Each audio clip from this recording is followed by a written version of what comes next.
Welcome back, everyone. We've been talking in this segment about some of the challenges and the resolutions to doing digital ministry.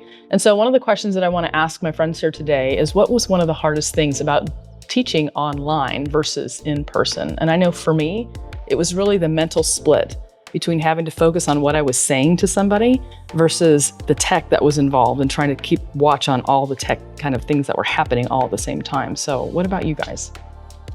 For me, it was not having the people in the room. I spent 15 years as a high school English teacher. I mean, your students were sitting in front of you. You could read their body language. You knew when they were engaged and when they weren't, when you needed to shift and when you didn't.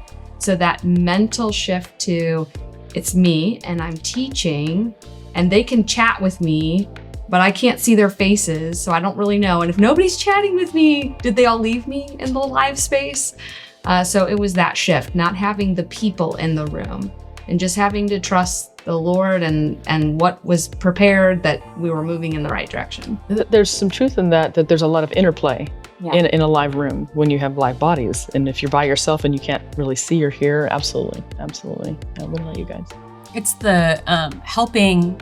I led an online Bible study, and helping the participants connect to one another was a bit of a challenge. First, you have each person is in their own space, and so they're distracted by their own things, and they'll look around at their dog, what their dog's doing, or they'll think about what they've left on the stove, and you have no control over what's going on in those spaces. So helping them stay focused here where the conversation is, and then helping them focus on one another, on what one another are saying and asking questions. And so I had to do a lot of, if each one of you were in a different Zoom box, I would say, Lindsay, what do you think of what Elaine said? Or Elaine, did you hear how Chris was saying X, Y, and Z? What do you think about that? And that's also when you're live streaming, like you said, there was no people in the room. And so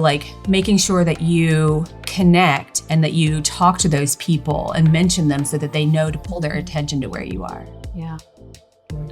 I think for me, one of the biggest challenges is remembering that not everyone's going to understand references that I make to the specific context I find myself in. Sure.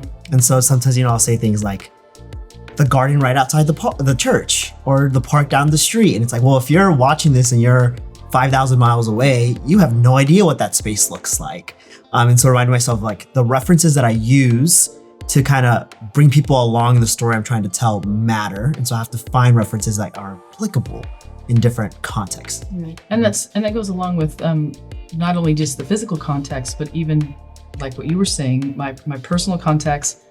It could be a denominational context. It could be a generational context. There's so many different things that in a digital space that you're not going to know because you're just at a little box with a face. I think one of the funniest things that happened to us in the course that I teach is that we all gathered together for our first conference together.